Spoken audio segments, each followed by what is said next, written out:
Today's session we are studying about WBC, otherwise called as white blood cells. What is the other name of white blood cell? Yes, it is leukocytes. Last session we have seen that the RBC do not have a nucleus, whereas coming to the WBC it has a nucleus. So WBC has a nucleus, and again you can say that it do not have hemoglobin, whereas RBC has what? It has hemoglobin. So the difference between RBC, WBC, now itself we are getting that one is that RBC has do not have a nucleus, whereas WBC has a nucleus, and RBC has hemoglobin, whereas WBC do not have a hemoglobin. And coming to that how much in 1 millimeter of blood, how much this WBC is present? It is 4,000 to 8,000, whereas you have seen in RBC it is 4.5 million to 5 million. Here it is only 4,000 to 8,000. And there you have seen WBC, what's the shape? It is biconcave. Here it do not have a particular shape, so we can say that it is amoeboid. That amoeba, you know, it can change its shape very often. Like that here amoeboid, and suppose it want to enter into the capillaries. So what it will produce, just see, this is a blood vessel of it, or it want to go outside. So I told you it is amoeboid. So just like you can see that it will produce a structure like this. This is the first figure. Second one, you can see that it will move out like this. So it is amoeboid. That is, by that movement is called as diapedesis. So like that it can just squeeze into the other capillaries. And based on the shape and other characters, this WBC is mainly divided into 2 categories, and in these 2 categories 5 different WBCs you can see. So which are these 2 categories? One is called as granular, and the other one is called as non-granular. So one is granular type of WBC. From the name itself you can understand that in the cytoplasm it should contain some granules, whereas non-granular, in that it do not contain any granules in the cytoplasm. So one is with the granule in the cytoplasm, other one is without the granule. So which are these? Granular WBC or WBC with these granules in the cytoplasm. 3 is there. One is called as neutrophil, second one is called as eosinophil, and the third one is called as basophil. So neutrophil, eosinophil and basophil. And you can say that nearly 62% of what? Neutrophil is present. Okay. And what is the specialty of this neutrophil? You can say that nucleus is 3-lobed. So neutrophil nucleus, it has 3 lobes like this. So clearly you can see nucleus has 3 lobes. And what is the main function of this one? To engulf the bacteria. And where it is produced? It is produced in the bone marrow. Okay, coming to the next one, that is eosinophil, that is 2.2 to 3% we can see in the WBC. And here, what is the specialty? Nucleus is bilobed, or 2 lobes you can see. The nucleus is 2 lobed like this. So that is what is called as eosinophil. And you can see here what is the function? Engulf the bacteria and secrete antitoxin. This is the function of what? Eosinophil. And this is also produced in the bone marrow. And third granular the WBC is basophil, that is 0.4% of basophil is present in the WBC, and this is nucleus is large, and you can say that no lobes like that. So large nucleus like this, a large nucleus you can see. So, and here this is also release chemical for inflammation. That means any swelling or pus is forming, that is inflammation. And here also, and it is produced in the bone marrow. So the three types of granular the WBC or leukocytes, you can say that they are neutrophil, eosinophil, and next one is basophil. All the three are produced inside the bone marrow. Next, coming to the non-granular, that is the second category of WBC. It consists of two types of WBC. One is called as lymphocytes and the other one is monocytes. So, from the name itself, non-granular, cytoplasm do not contain what? These granules. Okay. So, this lymphocytes, nearly 30% of the WBC is lymphocytes, and it is the smallest of all the WBC. Among the all 5 types of WBC, the smallest one is nothing but lymphocytes, which occupies 30%. And what is its function? To produce the antibodies. And this is also produced in the bone marrow and again in the lymph gland like spleen, tonsil, etc.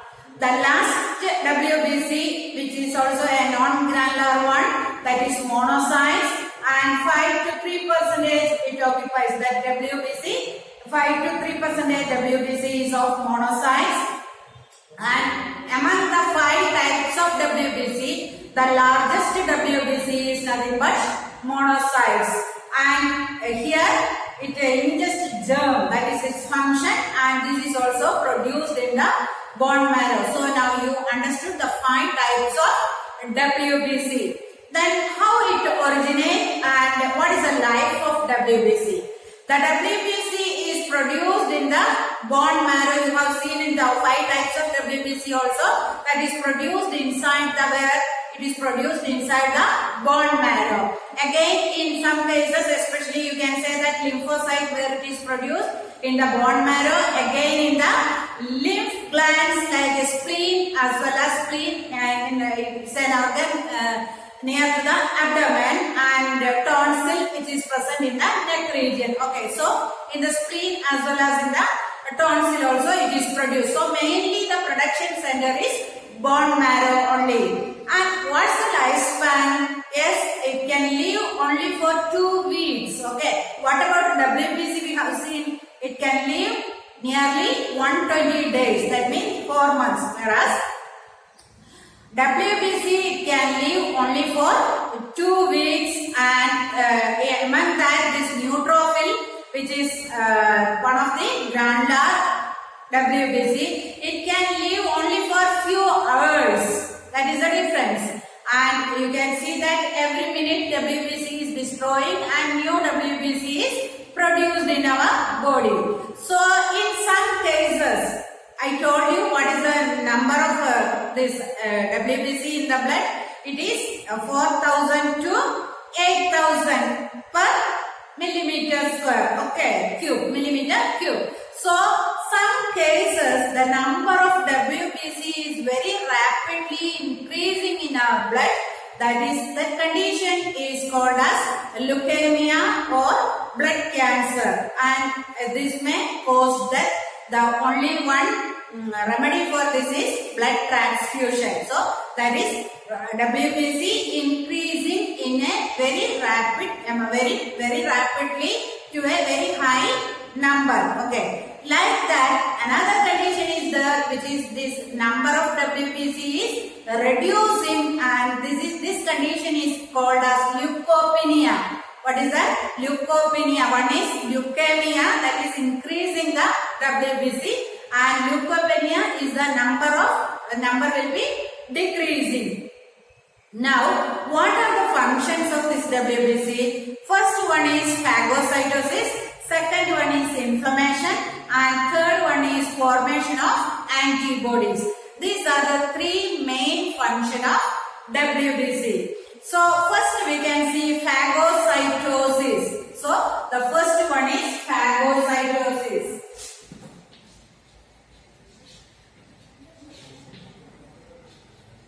What is meant by phagocytosis? So this is a process in which the WBC engulf bacteria. So you can see that just like a pseudopodia structure will form, and it is engulfing or it is eating or consuming what? The disease causing bacteria. So this is a defensive mechanism against the disease germ. So our body itself, it is causing, as you already studied that WBC, the main function is to fight against the disease causing germs. So here you can see that as quite naturally, by engulfing this bacteria, you can say that process is nothing but phagocytosis. So you can see that if the amount of WBC in our blood goes to a limit above 50,000, that shows that some infection happens to our blood. Okay. Now second one is inflammation. That is second function of this leukocyte or WBC is inflammation. Inflammation occurs due to the reactions of the tissues or injury to the localized by the germs. So any part of your body, any injury happens, you can say that what happens? Inflammation happens. What is this inflammation? The spots or the injury happens. That region, you can see that the heat will be increasing. So say for example, this region, it is inflamed. What will happen? The heat, while touching itself that spot or that area, more heat we can observe. Then that region again, reddish color will come, redness will come. Then that region, a slight swelling also will come. This condition is called as what? Inflammation. And again, that region, pain also will be there. So temperature will be increasing, a red color will be appearing, slight swelling will be there, and again along with the pain will be coming. This condition is called as inflammation. So during inflammation, what this WBC will do, especially monocytes. Monocytes means it is one of the non-glandular WBC. It will migrate through the walls of this blood vessels by diapedesis. Diapedesis means just like amoeba, it can come out. It can squeeze the wall of the blood vessels, and then what it will do? Then it destroy what? Disease causing germs. It will fight with that disease causing germs and destroy that disease causing germs in the inflamed area. And along with that, what will happen? Some of our cells also will be getting damaged. So when WBC, especially monocytes, fight with this one, some of our cells also get damaged by this phagocytosis. Then again what will be forming? Pus will be forming in that region. And what is actually this pus? From a wound or from an inflamed area, pus cells are forming. This pus is mainly composed of dead white blood cells. So I told you, when we are fighting, when the WBC is fighting with this disease causing germs, not only the disease causing germs, some WBC quite naturally, they will also die. You can see that when a war happens, some soldiers will go to the border. Okay, they will fight with the other country soldiers. So they will be destroyed. Along with that, some injury or death happen to our soldiers also. Like that, when this WBC fights with this disease causing germs, that disease causing germs will be dying. Along with that, our WBC also will be dying. So a pus is formed, and this pus is mainly composed of dead WBC, dead white blood cells, together with the tissue cells destroyed by the bacteria. So during the course of time, destroying what? These cells. Our cells will be destroyed by the bacteria. So this together happens. Okay. So the third function of WBC is formation of antibodies. The WBC, especially the lymphocytes, that's also a non-glandular WBC. You can say that it produces antibodies when any bacteria enter into our body. So the process of vaccination, you know. Vaccination is the process that half-killed or weakened germ is introducing into our body. So our body will produce what? Certain antibodies. Like that here, when these germs are entering, our body will be produce certain antibodies, and within afterwards you can say that our body get that antibodies, and for certain period of time such diseases again won't attack our body. So these are the three main function of leukocytes or WBC: phagocytosis, inflammation, and formation of antibodies.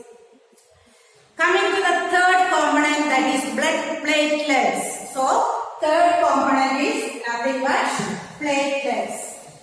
So RBC is over, WBC is over, and the third component is platelets. What is the main function of these platelets? Yes, platelets mainly responsible for clotting of the blood. So RBC for carrying oxygen, WBC in the defense mechanism, fight against diseases, and third component, that is platelets, that is main function is to clot the blood. So you can see that initiate the clotting of blood. Blood platelets are minute oval or round structure. What is the shape? It is oval shape, that is somewhat egg shape, it is oval in shape or round in shape, and they do not have nucleus, whereas WBC has a nucleus. Here this do not have a nucleus, and floating, it is floating in the blood. So I told you RBC, WBC and platelets, these are three are also solid components. These are floating in the blood. They are about, you can say, 2 lakhs to 40 lakhs. See the number where is RBC, you can see 4.5 million to 5 million, whereas this one for 5,000 or 4,000 to 8,000 WBC, whereas platelets you can see 2 lakh to 4 lakh. The number differences you can see. Then this, how it is derived? It is derived from a giant cell, that is a big cell, and it is called as megakaryocytes. So the giant cell is called as what? Megakaryocytes. So from that only these platelets are derived. And what is the lifespan, or till how many days it will be living? So here it lives 3 to 5 days. Only lifespan is 3 to 5 days. What is the lifespan of RBC? It is 120 days. What is the lifespan of WBC? Yes, that is 2 weeks. Whereas platelets, what is the lifespan? 3 to 5 days, and it is mainly destroyed by the spleen, with the organ in the near the our stomach, that is spleen. Okay, and it is this platelets, it is very much important in clotting of blood. The main function is clotting of blood. So you can see at the site of injury, suppose any injury happens, you can say that this platelets, it itself will dissolve or disintegrate, and it will produce a substance that is called as thrombokinase. What is that substance? Thrombokinase, and that initiates the process of clotting of blood. Now we can see how this process of clotting of blood takes place in the place of an injury. So you can say that this platelets, it itself will disintegrate, and it will produce a substance called as thrombokinase. And this thrombokinase, you can say it a prothrombin, a substance called as prothrombin, which is present in the blood plasma, that will be converting into thrombin, that is an active substance. So this thrombokinesis, that is other names of thrombokinesis is thromboplastin or factor 10 or Stewart factor. So all these names same thing only. One is thrombokinesis, otherwise called as what? Factor 10 or Stewart factor. So this thrombokinase combines with it acts as an enzyme. Okay, so it combines with the calcium ions present in the blood, and it will convert this prothrombin, which is a substance or inactive component found in the plasma of our blood. Okay, this prothrombin will be converted into what? Thrombin. Okay, now next what it will do, this thrombin again converting into what? Fibrin. This thrombin will be converting into a substance called as fibrin with the help of what? Fibrinogen, and this is also where this fibrinogen is present. This is also found in the blood plasma. It's a soluble thing. So fibrinogen is a soluble thing. So thrombin combines with this fibrinogen in presence of calcium ions and converting into fibrin. So in the production of fibrin, another important thing is needed, that is vitamin K is needed. Vitamin K, whether it is a fat soluble or water soluble vitamin, you already previous lessons you have studied. Yes, vitamin K is a fat soluble vitamin. Can you tell me which are the fat soluble vitamins? A, D, E and K. Okay, so here you can say that this fibrinogen and thrombin combine and a substance called fibrin, we are getting this fibrin is formed if vitamin K, the fat soluble vitamin, is essential, or if it is present. This is essential for the production of what? This fibrin. Now let us see that again this fibrin forms as soon as a wound happens in your body. You can see this fibrin, which is just like threads. Okay, and these micro sticky and form a network around the wound.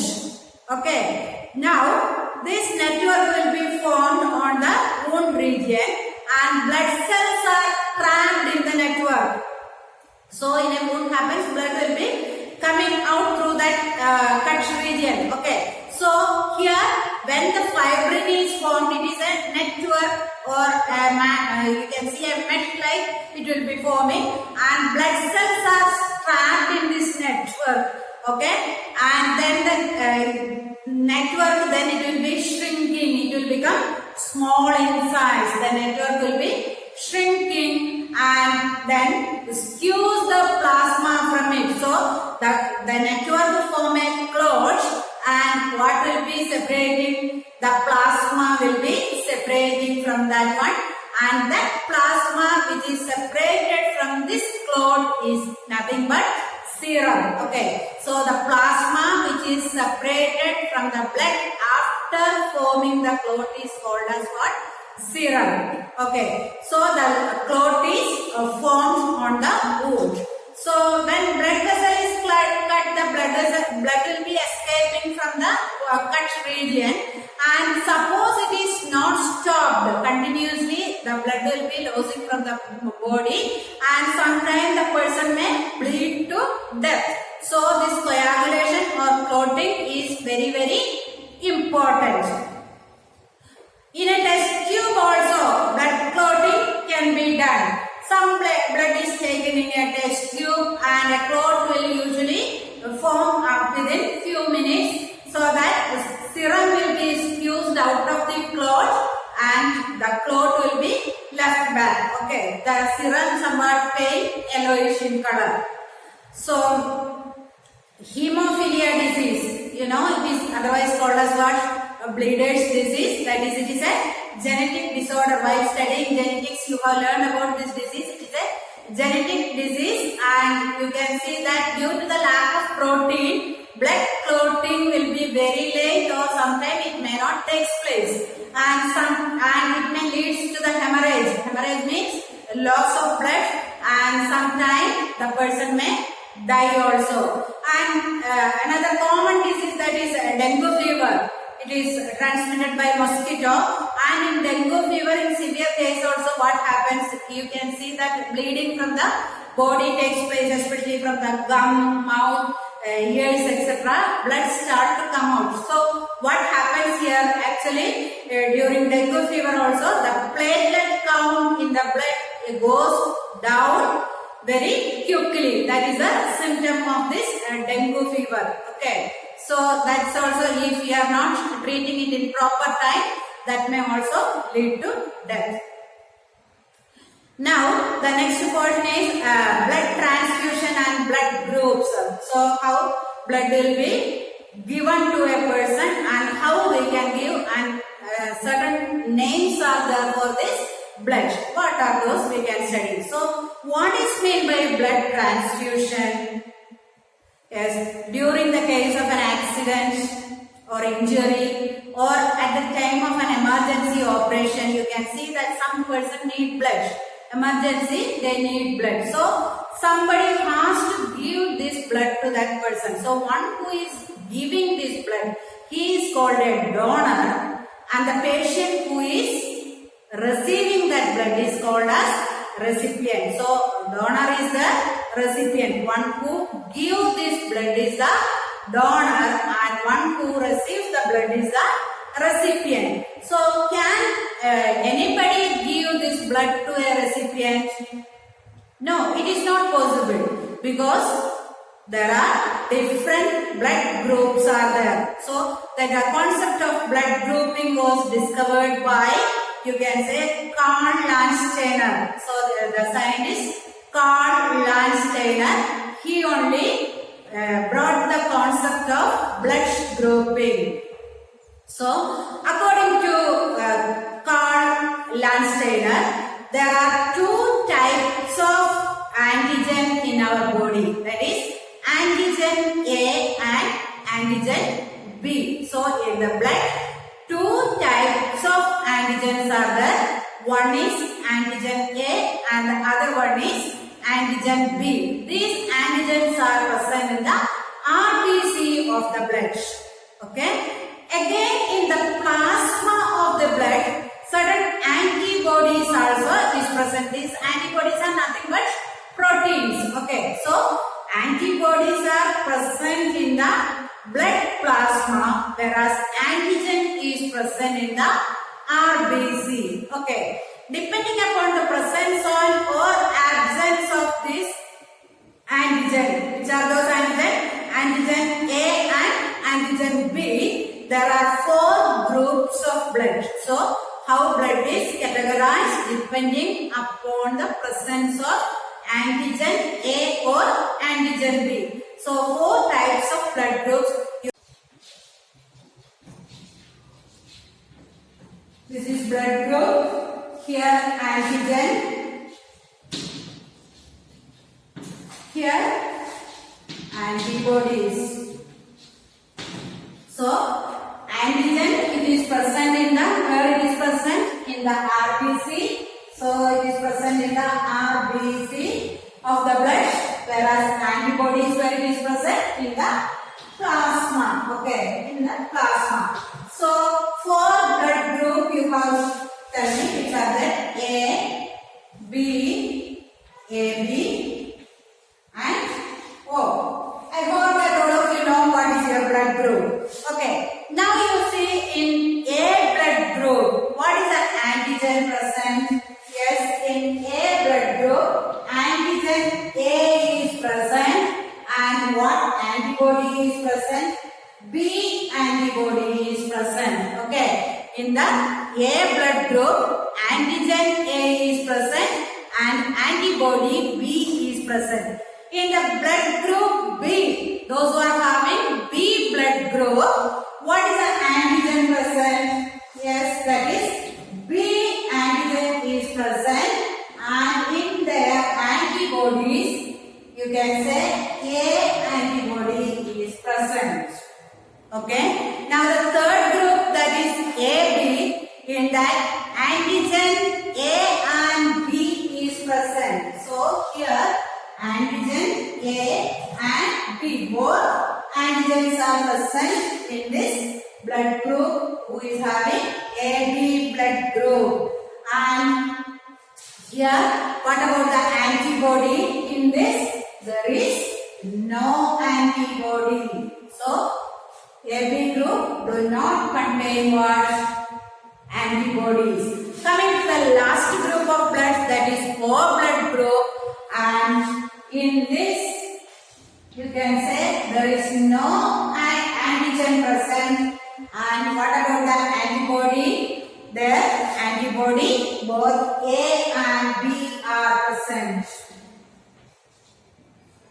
So by looking this chart clearly, you can understand. So blood group for that AB and O, and antigen which is present in the RBC of the blood, whereas antibodies are present in the plasma of the blood. And those who are having A blood group, they have the antigen A and antibody B. Those who are having B blood group, they have the B antigen and A antibody. Those who are having AB blood group, they have two antigens, namely A and B, whereas they do not have any antibodies. And those who are having O blood group, they do not have any antigen. So I put that here. Okay, so they do not have any antigen, whereas they contain and their blood contain antibody A and B. Okay, now there are several systems of blood grouping, and the main two systems are there. One is called ABO system and the other one is RH system. So ABO system and RH system, these are the mainly two main group of classifying this blood. So what is meant by ABO system? First we can say what is ABO system. So ABO system, so according to this, blood is classified into four groups: AB, AB and O. So you can see on transfusion of this, how we can done this transfusion. What is meant by blood transfusion? Donating the blood or receiving the blood at the time of emergency, that is nothing but blood transfusion. So this blood is stored in certain places for emergency purpose. What is that place called? Blood bank. Very good. And according to this system, you can say that this A blood group, B blood group, AB and O is there. In that, O is called a universal donor. So O, it is called as universal donor, and whereas AB is called as universal recipient. Okay, so universal donor and universal recipient means O group can give his or her blood to anybody, whereas AB group, one who is having AB group, they can receive blood from any person. That is universal donor, that is O, and universal recipient is AB. Now you can, once more we can see that A blood group. So donate, receive.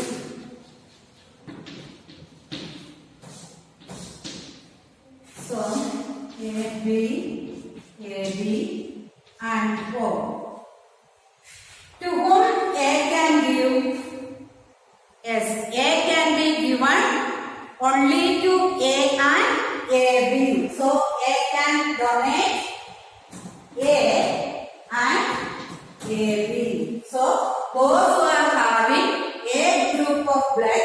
they can donate their blood to A group, those are having A group of blood, and AB group of blood. And who can receive this one?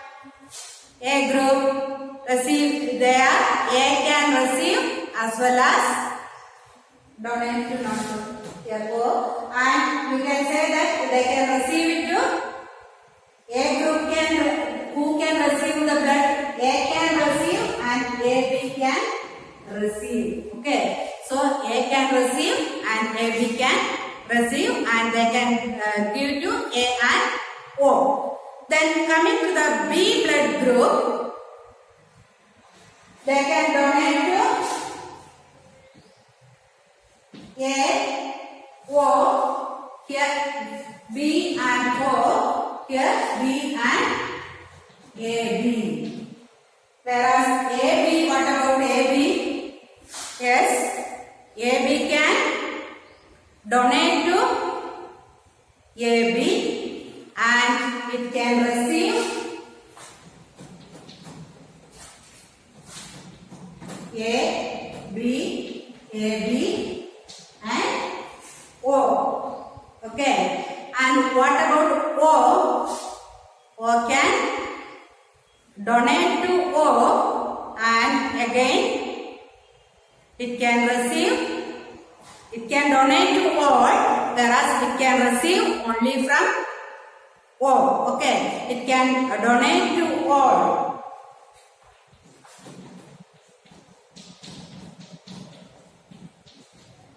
And it can receive only from O. Understood? By looking this, you can clearly understand. So, O can give or donate to A group, B group, AB and O. So, it is called what? Universal donor. But it can accept from only from those who are having O blood group. Whereas here, AB, it can give to only to AB, whereas it can receive from A, B, AB and O. So, this is what is blood group, for blood group. Next is RH system, that is nothing but positive and RH positive and RH negative. While you are testing your blood, you may tell A positive, B positive, AB positive and O positive, like that again A negative, B negative, AB negative and O negative. This is nothing but RH factor, a substance that is present in the blood, that is called as RH rhesus. Its full form is rhesus. So it is usually common in our ancestor, the monkey. Okay. So it was first discovered in the monkey and it is given, we can, when we are giving this RH blood when we are giving to another person, this is also an important factor. We have to check whether it is positive or negative. So positive, RH positive, you can write like this, full down one. This means the person is RH positive, and if like this means RH negative. So here you can say that this is a protein factor which is present in the blood. So during transfusion also we must be very careful to see that whether that particular blood is RH positive or RH negative. So you can say that this usually RH and an RH negative woman may become sensitive if she carries an RH positive child in her uterus. So during the time of first delivery, usually there will not be any problem because her body will produce the suppose the child is RH positive. Okay, the woman is RH negative and the child in her uterus is RH positive. Usually the first child, usually no problem will happen. Already you can say the body of the mother will be sensitized that one. Whereas the second child when she is carrying, and if she conceives the child very soon after the first delivery, usually what problem will arise, and sometime it leads to the death of the fetus.